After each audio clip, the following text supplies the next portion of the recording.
So AMD or Intel for my home computer, does it matter? The short answer is no, and now I'll explain why.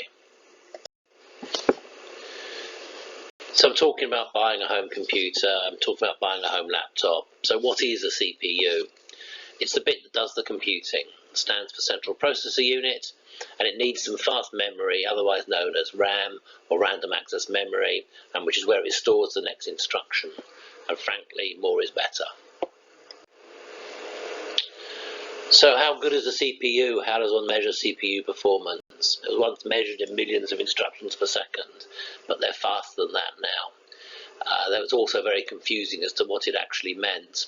But there are fundamentally three factors to performance. The first is the clock speed, which is measured in gigahertz. The second is the amount of concurrent instructions it can run, known as multi-threading.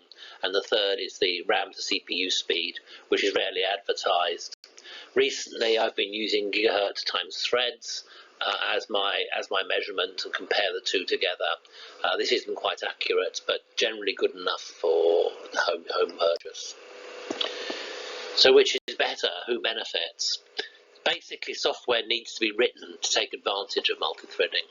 And multi-threading works best on independent tasks. So multi-threading works well on rendering a screen where we have many pixels, each of which can be rendered separately, and it works less well on ordered problems like e-commerce. So which do you choose?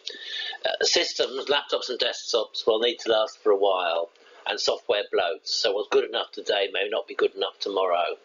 The second rule is you need to avoid the low capability versions. The slide says power, but power can be confused by the electricity draw of a system, so we're talking about the capability of CPUs here. Both Windows 10 and Excel are optimized for multi-threading, so both of them work well. So in conclusion, the literature today is suggesting that, literature is a fine word for it, isn't it, that Intel has a faster clock and AMD has more threads. But for us as laptop purchasers, as people using it in the home, we always need to check against price. There's little point paying for something we don't need. And for a home device, they'll both do. I'm looking at Intel i5 or the AMD equivalent, and the i5 is possibly reaching the end of its cell life other than through second-hand purchases. But that's the short answer. Does it matter? Not really. Buy the laptop you like, which meets the other criteria which I've discussed elsewhere. Have fun.